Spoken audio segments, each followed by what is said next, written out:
2 থেকে 3 দিনে প্রেমিক প্রেমিকাকে বশীকরণ, দাম্পত্য কলহ দূর করা, গোপন রোগের চিকিৎসা সহ দেয়া হয় সব সমস্যার সমাধান। আর কিছু রোগী রোগের ট্রিটমেন্ট করি।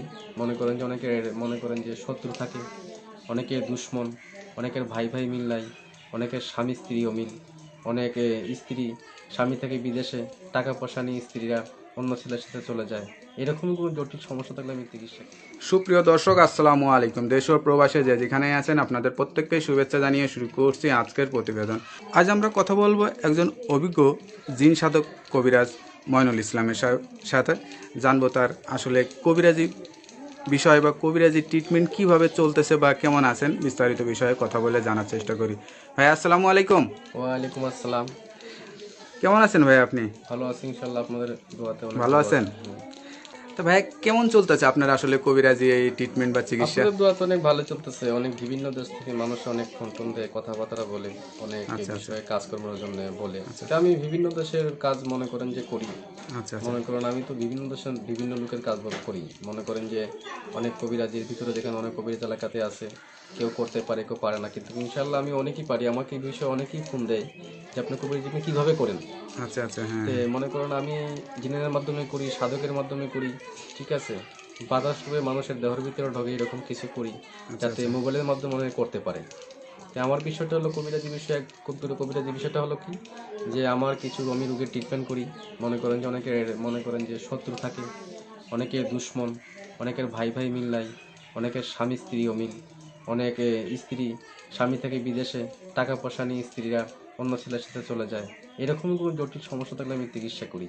অনেক বান মারিয়ে ফেলায়, অনেকের মনে করেন যে টুকটা করে মানসিক ক্ষতি করে, তারপর মাথার চুল চারি নিয়ে তাবিজ করে, মুন্সি মাদানা গাঢ় টিপরা নাগা পুঞ্জি দিয়ে করে, সেগুলো ট্রিটমেন্ট আমি ছাড়িয়ে দিই।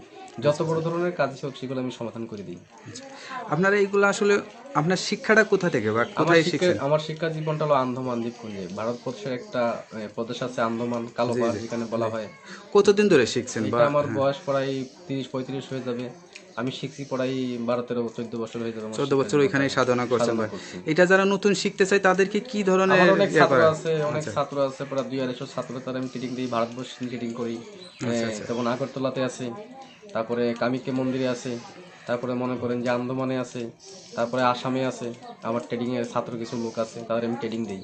আমি সপ্তাহে এবং মাসে আমি ইন্ডিয়া চলে যাই, আবার বাংলাদেশে ফিরে আসি। আমার জন্মস্থান বাড়ি বাংলাদেশে, আমার শিক্ষা জীবনটা ভারতে। আচ্ছা আচ্ছা আপনার মানে সংসার ধর্ম মা বাবা সব কি বাংলাদেশে না ইন্ডিয়াতে? না, আমার সব বাংলাদেশি, ঠিক আছে। কিন্তু আমি বিয়ে করছিলাম হিন্দুর মেয়ে। ভারতবর্ষে যখন আমি শিক্ষা জীবনে যাই তখন আমি করেছিলাম। আচ্ছা আচ্ছা বিদেশে এমন একটা জিনিস আছে যে মানুষ অনেক বান মারে, অনেকে নষ্ট করে আটকে রাখতে চায়, কিন্তু আমাকে শিক্ষা জীবন আমাকে আটকাতে পেরে আমি চলে আসছি বাংলাদেশে।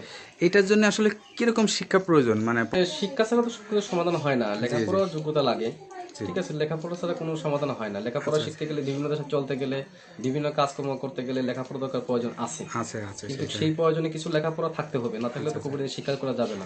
এখন কোন গাছে কি হয়, কোন লোকের কোন ট্রিটমেন্ট করা লাগে, এই বই পুস্তকে লেখা আছে, কিতাবে লেখা আছে, সেগুলো তো জানিয়ে আপনার চিকিৎসাটা করতে হবে। আন্দাজি করলে তো সবকিছু সমাধান হবে না। আপনার কি মনে হয় কেউ যদি পড়ালেখা শিখে এই পেশায় কেউ জড়াতে চায়, তার জীবনটা আসলে কেউ সুন্দর মতো করে চলবে, নাকি আপনি চান যে এই পেশায় না আসুক? না, যদি তারা চেষ্টা করে, হ্যাঁ যে আমি করতে পারবো, সাহসিকতা করে এবং এগোতে পারে, তারা চেষ্টা করলে করতে পারবে।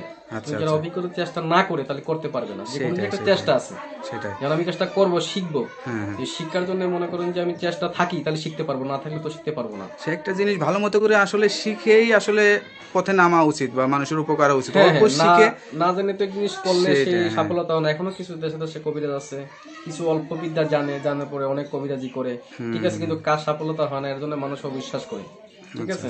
মনে করো অবিশ্বাস করে যে এই কবিরাজের হাতে কাজ হলো না, একজনের হাতে মনে হয় কাজ হবে না, তখন কবিরাজের একটা বদনাম হয়ে যায়। কিন্তু সবকিছু শিখে পেশা নামতে হবে, তাহলে আপনি সবকিছু সাবধান করতে পারবেন, সফলতা করতে পারবেন। তাহলে কোনো কিছু সফলতা করতে পারবেন না।